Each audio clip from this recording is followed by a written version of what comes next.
શરૂઆત થાય છે એવી કોટડામાં જવાના છે, એશિયામાં જવાના છે, હરદમ બધું રીતે બધું એટલે તમામે તમામ કેસ પાછા ખેંચવાની વાત કરવાની છે.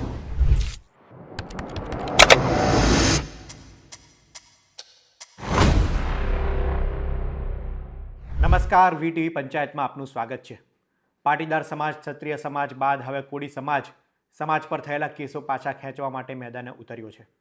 જે રીતના પાટીદાર આંદોલન વખતે સરકારે પાટીદાર સમાજ પર થયેલા કેસો પાછા ખેંચ્યા, પદ્માવત મૂવીના વિરોધમાં ક્ષત્રિય સમાજ પર થયેલા કેસો હાલમાં જ સરકારે પાછા ખેંચ્યા છે, ત્યારે હવે કોળી સમાજ પણ પોતાના સમાજના લોકો પર થયેલા કેસો પાછા ખેંચવા માટે મેદાને ઉતર્યો છે. કોળી સમાજની માંગ છે કે હળદર, વિછિયા, જસદણ વખતે જે કેસો થયા હતા, કોળી સમાજના આગેવાનો પર જે રીતના કેસો થયા હતા અને આ કેસો હજુ પણ ચાલી રહ્યા છે, તે પાછા ખેંચવામાં આવે. બોટાદમાં ગ્રામ્ય વિસ્તારમાં કોળી સમાજના આગેવાનો અલગ અલગ ગામડામાં મિટિંગ કરી રહ્યા છે, લોકોને જાગૃત કરી રહ્યા છે. બોટાદની વાત કરીએ તો બોટાદના ગ્રામ્ય વિસ્તારમાં કોળી સમાજની સંખ્યા ખૂબ વધારે છે, ત્યારે આ જ વિસ્તારમાં તાજેતરમાં બોટાદમાં કડદા આંદોલનને લઈને આંદોલન થયું હતું. તે દરમિયાન કેટલીક ઘટનાઓ પણ બની હતી, જેમાં કોળી સમાજના ઘણા બધા લોકો પર કેસ થયેલા છે અને હજુ પણ આ કેસ ચાલી રહ્યા છે. આ ઉપરાંત વિછિયામાં પણ કોળી સમાજનું સંમેલન મળ્યું હતું. ઘનશ્યામ રાજપરા હત્યા બાદ કોળી સમાજની માગ હતી કે આરોપીઓને કડક સજા થાય. તે દરમિયાન પણ એક આંદોલન થયું હતું, જેને લઈને પણ કોળી સમાજના લોકો પર કેસ થયેલા છે. આ તમામ કેસો પાછા ખેંચવા માટે કોળી સમાજના આગેવાનો હવે માંગ કરી રહ્યા છે. સમાજના આગેવાનોની માંગ છે કે અન્ય સમાજના કેસો જો પાછા ખેંચાઈ શકતા હોય તો કોળી સમાજના કેસો કેમ પાછા ના ખેંચાય.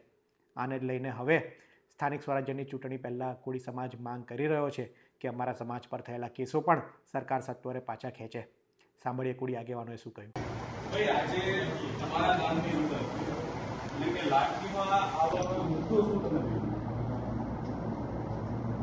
ભાઈ, વર્ષો પહેલા આપણા સમાજ ઉપર એક અન્યાય થયો, જેમાં 31 લોકો ઉપર, નિર્દોષ લોકો ઉપર કેસ દાખલ થયો. એવી એવી ઘટના હમણાં હળદરમાં થઈ, કડદાકાંડ, એમાં 87 લોકો ઉપર નિર્દોષ પર કેસ દાખલ થયો અને ઘરમાં ઘુસી લોકો માર્યા. એવી ઘટના વિશ્વની અંદર બની હતી, જેમાં 92 લોકો પર કેસ દાખલ થયો.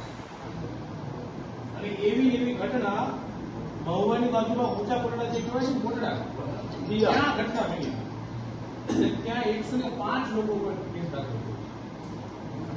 આજે વડીલો, યુવાનો, તમને લોકોને એ કહેવા આવ્યા છે કે ભાઈ, સમાજ ઉપર અન્યાય થયો છે, સમાજના નિર્દોષ લોકો પર અત્યાચાર થયો છે, ઘરમાં ઘૂસીને માર્યા છે, રડીને માર્યા છે, લોકો બહેનોને માર્યા છે, દીકરાઓને માર્યા, દીકરીને માર્યા છે.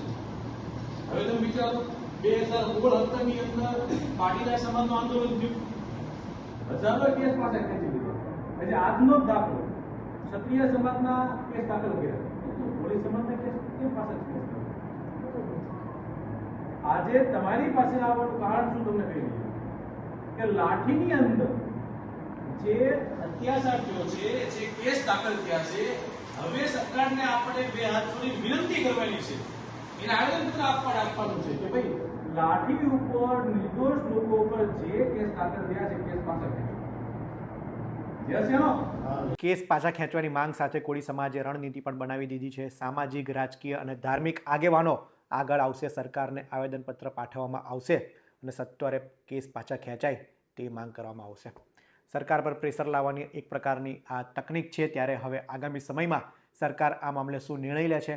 કોળી સમાજની જે રીતના આગેવાનો વાત કરી રહ્યા છે કે જિલ્લે અને ગામડે આ પ્રકારની સભા થશે અને લોકોને જાગૃત કરવામાં આવશે.